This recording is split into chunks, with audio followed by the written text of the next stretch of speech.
जैसे कि last episode में हमने देखा कि काइतो ने यू हाओ को अपनी बैक स्टोरी बताई थी, जिसमें वो यहीं पर पला बड़ा था, लेकिन उसके चाचा ने उसके माँ बाप भाई बहन को मारकर उसे अनाथ छोड़ दिया था। और फिर भटके हुए काइतो को फैन यू का सहारा मिला और श्रेक एकेडमी ने उसे पनाह दी। तब से उसका मकसद बदला लेने का है। फिर यू हाओ को 2 लड़कियां मिली थी जिनके साथ वो जंगल में गया था और वो एक सोल गाइड रोबो कार में बैठकर आगे बढ़ रहे थे, लेकिन तभी बहुत सारे सोल बीस्ट वॉल्व्स ने उन्हें घेर लिया था। वो अपनी रोबो कार में बैठकर तेजी से वहाँ से भागने की कोशिश करते हैं, लेकिन वो इतनी तेज नहीं थे कि भेड़ियों से बच पाते। भेड़िए उनकी रोबो कार को नुकसान पहुँचाने लगते हैं और ये इनका पीछा छोड़ ही नहीं रहे हैं। ये गोल्डन वोल्फ हैं जो रियो एम्पायर के बड़े ही अनोखे सोल बीस्ट हैं। इन्हें इंसानी मीट खाने की आदत हो गई है क्योंकि इससे इनकी कल्टीवेशन बहुत तेजी से बढ़ती है। असल में ये लोग जिस चीज को पहले खाते थे वो एक रेयर एलिमेंट था, जिसे इंसानों ने इनके जंगलों से अपने सोल गाइड टूल बनाने के लिए ले लिया, जिससे इनकी फूड सप्लाई में कमी हो गई।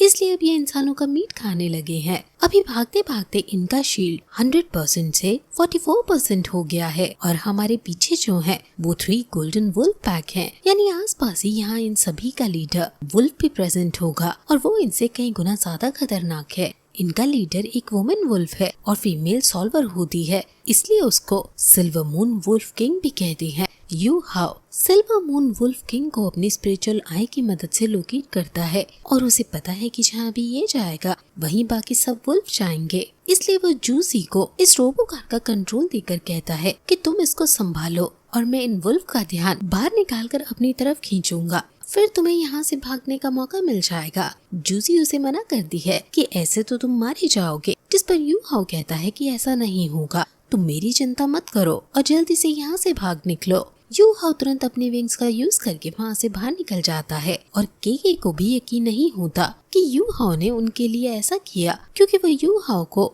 एरोगेंट और बदतमीज लड़का समझ रही थी। यू हाओ उन सभी सोल बीस्ट के ऊपर से उड़कर उनका ध्यान अपनी तरफ खींचता है और उनकी तरफ सोल गाइड टूल वाला वो प्रेशियस मेटल इनकी तरफ फेंकता है, जिसको खाकर उन्हें अच्छा लगता है और वो यू हाओ की तरफ उसे मारने के लिए आने लगते हैं। अभी सभी वुल्फ यू हाओ के पीछे पड़ गए हैं और वो रोबोकार यहाँ से दूर चली गई है। वो उड़ते हुए यू हाओ के ऊपर अटैक करते हैं, जिससे यू हाओ मुश्किलों से बचता है और उन पर अपनी सोल गाइड टूल से हमला करते हुए आगे बढ़ता है। सिल्वर मून किंग भी यू हाओ के ऊपर हमला करने के लिए उस पर छलांग लगाता है, लेकिन वो तो सही टाइम पर यू हाओ सोल गाइड कैनन से उस पर हमला कर देता है। लेकिन यू हाओ उसे देखकर शॉक हो जाता है कि सोल गाइड कैनन का उस पर कोई असर नहीं हुआ, बल्कि उसने इनके अटैक को अपने मुंह से खा लिया। उसके विंग्स में कुछ खराबी आने लगती है, इसलिए वो नीचे जमीन पर आकर स्कीट्स की मदद से भागने लगता है। यू हाओ के आगे और पीछे बहुत सारे वुल्फ हैं और यू हाओ इनसे लड़कर तो बिल्कुल नहीं जीत पाएगा, इसलिए वो स्टिमुलेशन का यूज करके अपने अंदर से बहुत ताकतवर सोल बीस्ट को मिमिक करता है, जिससे सारे वुल्फ थोड़े डर भी जाते हैं। लेकिन सिल्वर मून किंग नहीं, वो यू हाओ के इस स्टिमुलेशन को अपने एक अटैक से तोड़ देता है और फिर बाकी वुल्फ यू हाओ पर अटैक कर देते हैं। यू हाओ वहाँ से भागने लगता है और उसे अपना स्पिरिचुअल सी महसूस नहीं हो रहा है। वो Sky Dream, Ice Bing Emperor और इलेक्ट्रोलक्स को जगाने की कोशिश करता है। असल में सिल्वर मून किंग के पार की वजह से यू हाओ का कनेक्शन उसके स्पिरिचुअल सी से टूट गया है। आइस बिंग एम्परर भी शॉक है क्योंकि उसने पहले कभी ऐसा बीस्ट नहीं देखा जिसके पास ये एबिलिटीज हो। इलेक्ट्रोलक्स भी वहाँ आकर स्काई ड्रीम और आइस बिंग एम्परर से कहता है कि यू हाओ जब ऐसी जीवन मृत्यु की सिचुएशन से खुद की पार से ही डील करेगा तभी वो आगे बढ़ेगा, इसलिए शायद अब उसे आगे खुद ही यहाँ से संभालना होगा।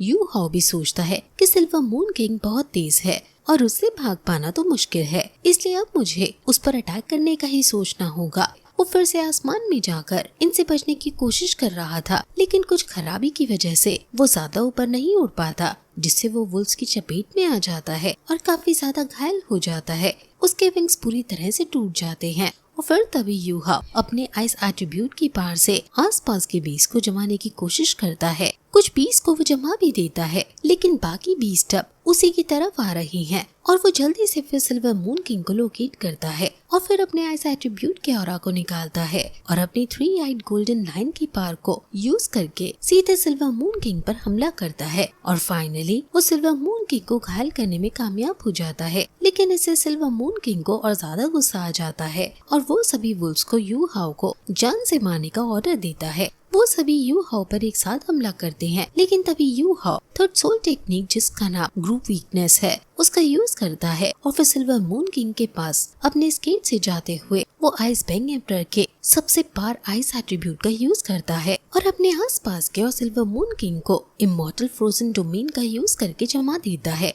वो सभी बर्फ से जम गए हैं और फिर यू हाओ सिल्वर मून किंग के ऊपर बहुत जोर से अटैक करता है, जिससे सिल्वर मून किंग मर जाता है। यू हाओ भी वहाँ बेहोश हो जाता है।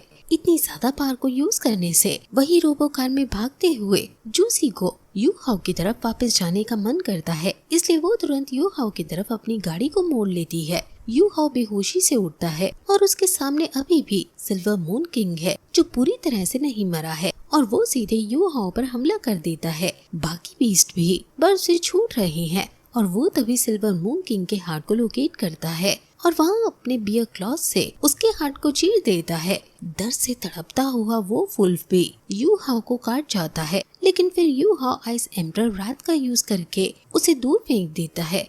अब सिल्वर मून किंग पूरी तरह मर गया है। ये देखकर बाकी वुल्फ को गुस्सा आता है और वो तुरंत यू हाओ पर हमला कर देते हैं। अब यू हाओ के पास उनसे लड़ने की कोई स्ट्रेंथ नहीं है, लेकिन तभी वो लेवल 9 के सोल गाइड डिफेंस टूल का यूज करता है। इसका नाम होंग शेन ब्लेसिंग है और उसे वो बच तो जाता है, लेकिन खाई के नीचे गिर जाता है।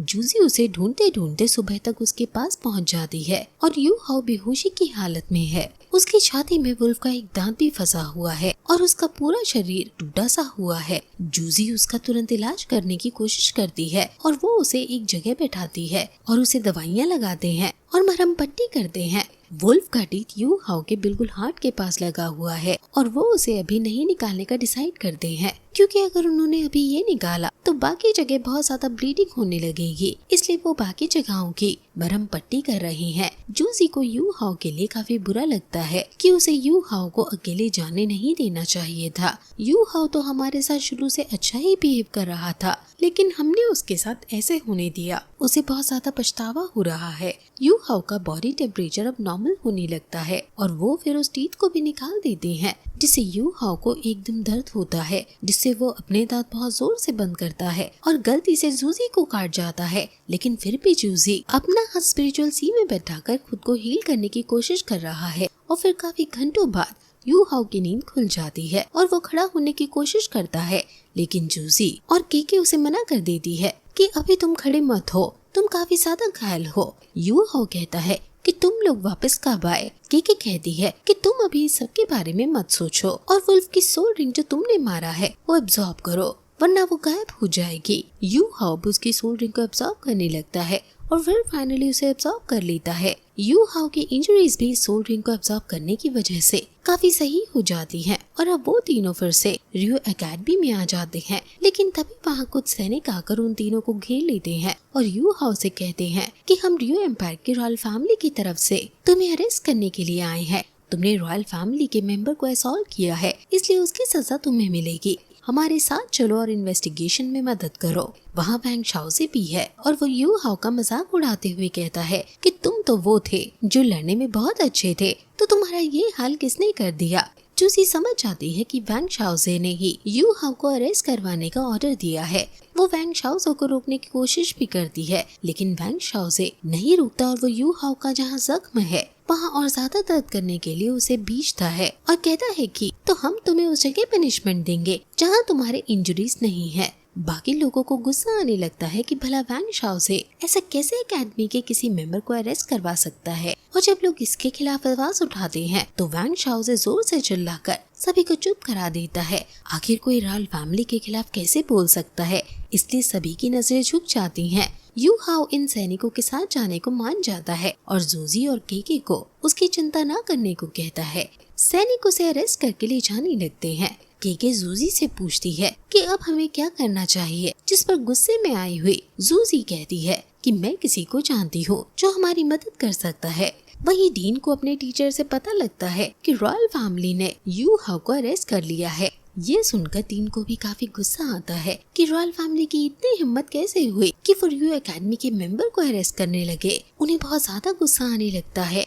वहीं यू हाओ को टॉर्चर चेम्बर में लाया गया है और वैंग शाओज़े उसके सामने जलती हुई डंडी को आगे लाकर कहता है कि क्या तुम्हें पता है कि रॉयल फैमिली के किसी मेंबर को हर्ट करने की पनिशमेंट क्या है। अब कुत्ते की तरह माफी मांगो और हम तुम्हारी पनिशमेंट थोड़ी सी कम कर देंगे। यू हाउ कहता है कि अगर तुमने सोच ही लिया है कि तुम मुझे पनिश करोगे तो तुम कोई ना कोई वजह ढूंढ ही लोगे, चाहे मेरी गलती हो या ना हो, इसलिए मैं कोई माफी नहीं मांगूंगा। वो सैनिक कहता है कि शायद तुम्हें नहीं पता कि वैंग शाओजे की क्या इम्पोर्टेंस है यहाँ। वो अपने एक सैनिक को ड्रैगन पिलर को एक्टिवेट करने को कहता है। ये पिलर एक टॉर्चरस मशीन है जिसमें से एक बार में 81 नोकीले पतले पतले नेल्स निकलते हैं और ये 81 नेल्स एक संग बॉडी के अंदर जाते हैं और फिर बाहर आते हैं और फिर अंदर जाकर धीरे धीरे घूमते हैं। यू हाउ को फिर इस ड्रैगन पिलर से बांधने का ऑर्डर दिया जाता है। वहीं जूजी किसी महल में जाने की कोशिश करती है और जब उसे सैनिक रोकते हैं तो वो अपना पैर दिखा देती है, जिससे वो सैनिक साइड हट जाते हैं और वो अंदर जाने लगती है और फिर ये एपिसोड यहीं खत्म हो जाता है।